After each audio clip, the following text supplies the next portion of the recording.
Grand Rising Loves. Happy Wednesday.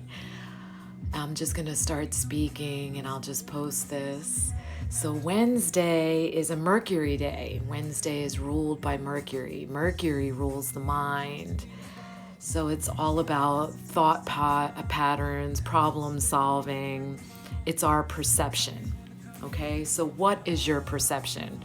That's what Wednesdays are all about, the perception. And Mercury rules, it's the planet that rules both Gemini and Virgo.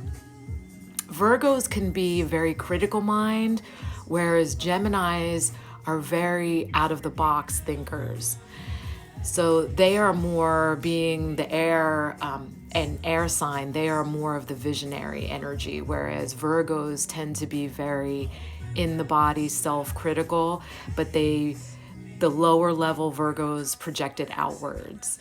So just see how that Mercury plays out if you're a Gemini or a Virgo, and how that actually plays out for you on Wednesdays. Be very aware of that. So, this is the spread for the day, and thank you all for being here. So the sacred geometry that showed up for today is transmutation, and it really talks about power. So if you look, each of these little facets has the different elements of power, right? There's the lightning, the fire, electricity. And so power has been showing up in the sacred geometry literally every day now for about a week, which is interesting. This is the one power card that did not show up with love involved in it. It's talking about the power of transmutation. So this is interesting because it talks about really letting go, being in the surrender of power, and that's what makes you more powerful. And I've always taught that if you enter that deepest state of feminine, the stillness, there is no more powerful place than that, because that is the zero state where creation happens. When you are completely a clean slate in surrender, the letting go state, the empty mind, the empty being, the surrender, the stillness, everything is possible. And so the possibility that is the greatest possibility of all is transmuting energy that is causing disharmony or misalignment in the consciousness, right? Because our whole purpose here is to return to that unity consciousness. And so returning to unity consciousness is about regaining the power of the frequency of love. And so anything that is not love is illusion, and it must be transmuted back to love. And so transmutation talks about the ultimate power of all that is. So you really have to be aware of how are you using power. And remember, today being a Mercury day, it's all about your perception, right? And so it's really hard sometimes to get out of the perception and get into the feels. But the heart is the place of transmutation. And so it's going to be hard for that process to happen on a Wednesday. So it's interesting that this showed up. And maybe that's why the universe brought this in for the consciousness without the added bit of love, because everyone has their own perception of what love is. Okay? And so even with me saying the word love, it can actually be triggering for some people. And some people equate it only with physical love. Some people only equate it with romantic love, some familial love, or a mother for a child. But honestly, love in its truest form, which is what we are in our authentic, truest form, is a love that actually transcends all emotion. It doesn't even involve emotion. It is that stillness. It's just to be. And it is an ultimate state of bliss. So Anyhow,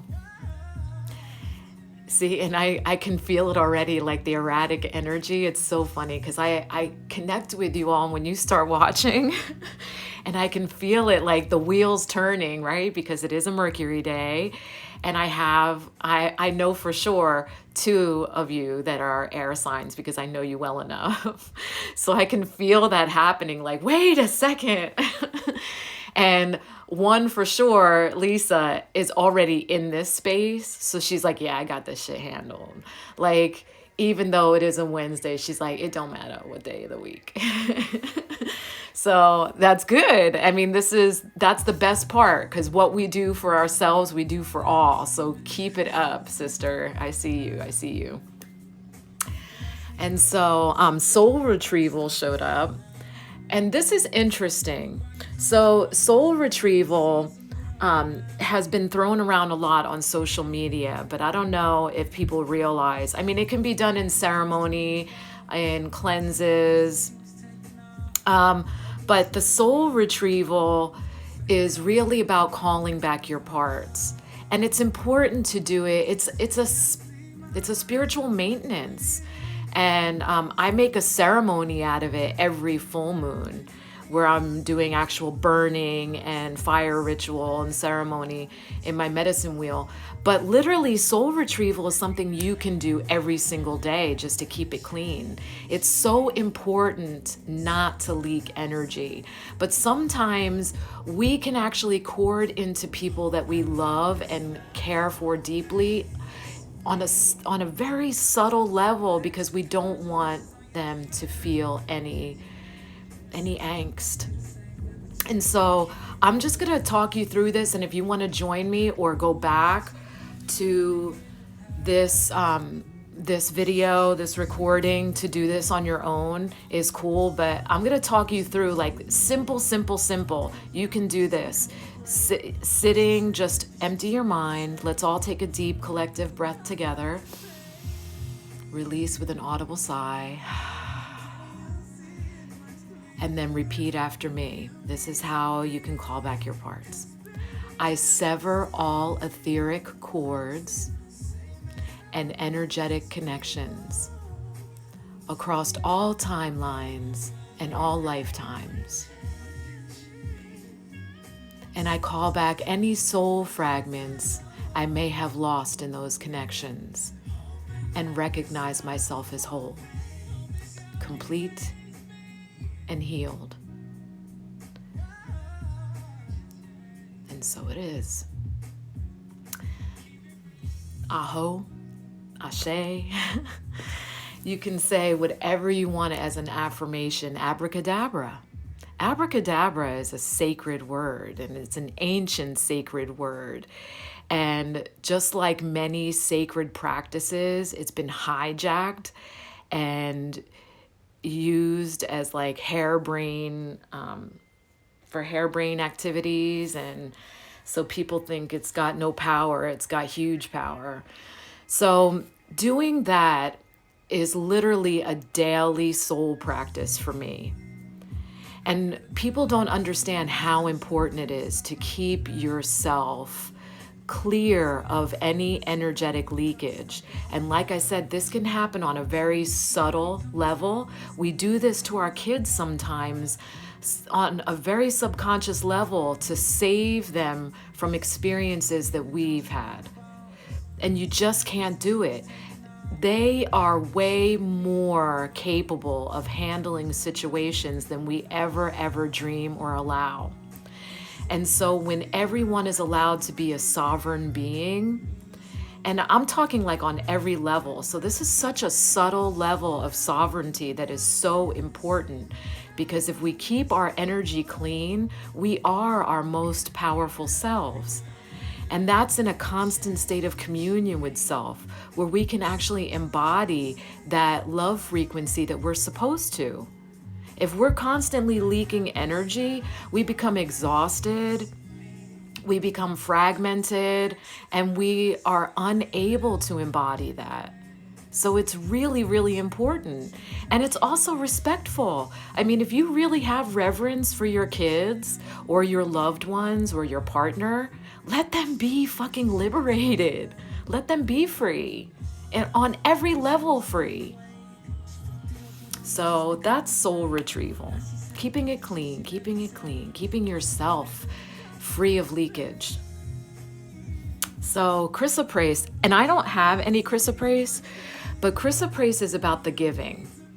And I love this. This showed up at Christmas time, I think it was, when that came up, and it was a really good point.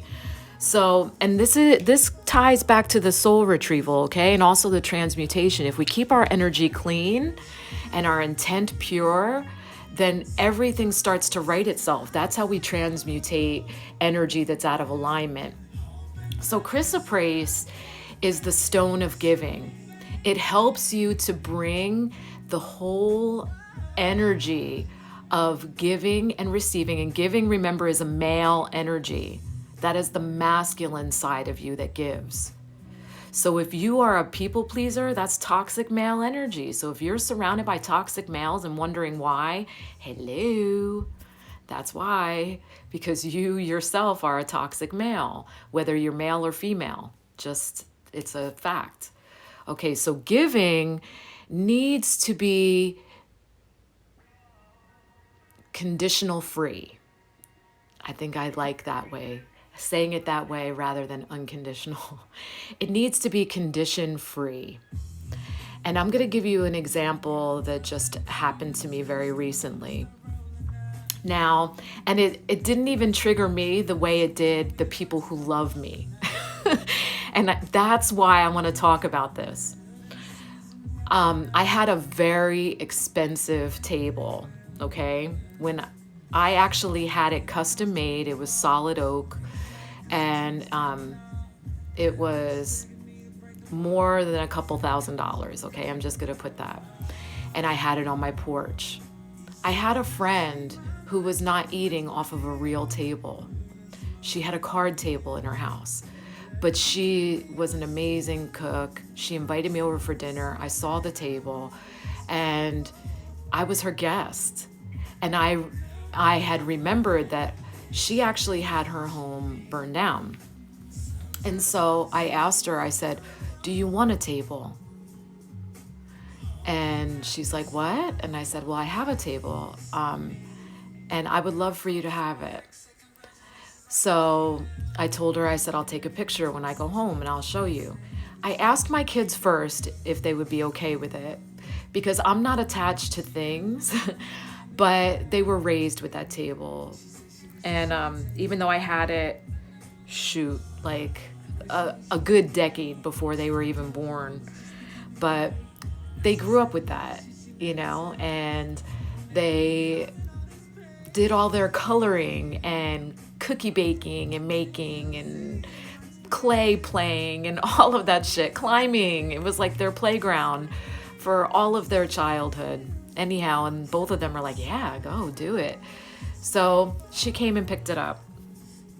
And when I give something like that, it is without conditions. I wasn't expecting her to keep it her whole life. I wasn't even expecting anything. I just wanted to gift her something that was special, and so that she could have something solid. And so anyhow, apparently it showed up on the Yuma Exchange, and two of my very dear friends contacted me. "I can't believe this." And I was like, "No, I'm okay with it." "No, get it back." And I was like, "No way. That's your table, isn't it?" I said, "No, it's hers. I gave it without conditions." That's the true energy of giving. When you give someone something, and this goes to lending money too, y'all. So if you cannot give that without keeping some kind of energetic cord or expectation attached to that, don't do it. Don't give, because that's part of the leaking energy. Don't fucking do it.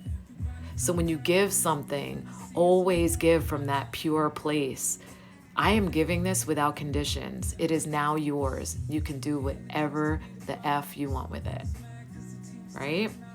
And so if she can make money off of it and she needs money, awesome. Maybe she's redecorating. Maybe she's doing whatever. I don't care. It's not my business. And I love those friends that are like coming to my defense, but that's not necessary, because I let it go the moment I let her pick it up. So that's the giving. That's the nature of giving. Are you giving with conditions? Are you giving with expectations, right? If I give this, I will be lovable. If I give this, then eventually she'll repay the favor. If I give this, what are you looking for, right? Even giving to get gratitude on some level is the expectation, right? So just be aware of how you give, and this stone will really help. So I actually Googled one so you could see it, because I don't have one of those. But it's a chalcedony. It's a green chalcedony, but isn't that beautiful? Like really gemmy looking, beautiful stone, chrysoprase. And so Lola showed up again. That was in our spread yesterday. And so Lola, remember, is about the Luna moth. And it's the only moth that like flies daytime, right? It's a diurnal moth. But when it's in the shadows and it's not in the light, it is very muted and really not much to look at. But as soon as it gets into the light, it's a beautiful iridescent being and stunning even. I would encourage you to Google it, the Luna moth. And really just look at that. It's so beautiful. I believe it's Madagascar. I said Guatemala yesterday, but I think it's Madagascar. I didn't even open the book to look. I probably should.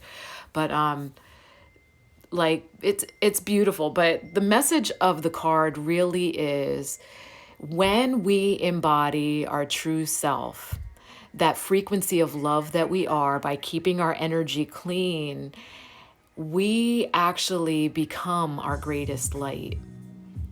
And we have to give ourselves permission to do that, right? So not be fragmented, not leak our energy, but also allow ourselves the spotlight.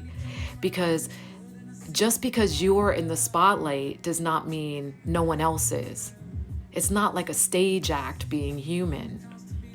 We all have these beautiful spotlights following us around. We all get to be center stage if we embody our truest frequency. That's what people don't get. Like, just because when you make yourself small and you dim yourself, it's not this sacrifice where you're allowing someone else to have the spotlight. That's bullshit. If you fully embody your ability to be that magnificent self and be in the spotlight, everyone else who's done that too, all the little spotlights get to like commune and hang out and be together. You start magnetizing that love frequency to you. And then you all have your little spotlights and you're walking around, these beautiful, Luna moths walking around like this formidable entourage. Like, that's head turning. That's awe-inspiring. That's stunning. That's beautiful. And it's saying, just do that. Be that. Clean up your energy. Be whole. Stand in the light. Let everybody see how magnificent you are. Stop sacrificing yourself thinking that it's going to make you more worthy or more lovable. Give without conditions, but also receive without conditions. Surrender with no expectations. Just trust and know that you are phenomenal. So that's the spread for today. Thank you. Thank you for sharing this time and space for me, with me, to me. I so appreciate you. I love you. And I am sorry for any disharmony that I myself have created. I'm sorry.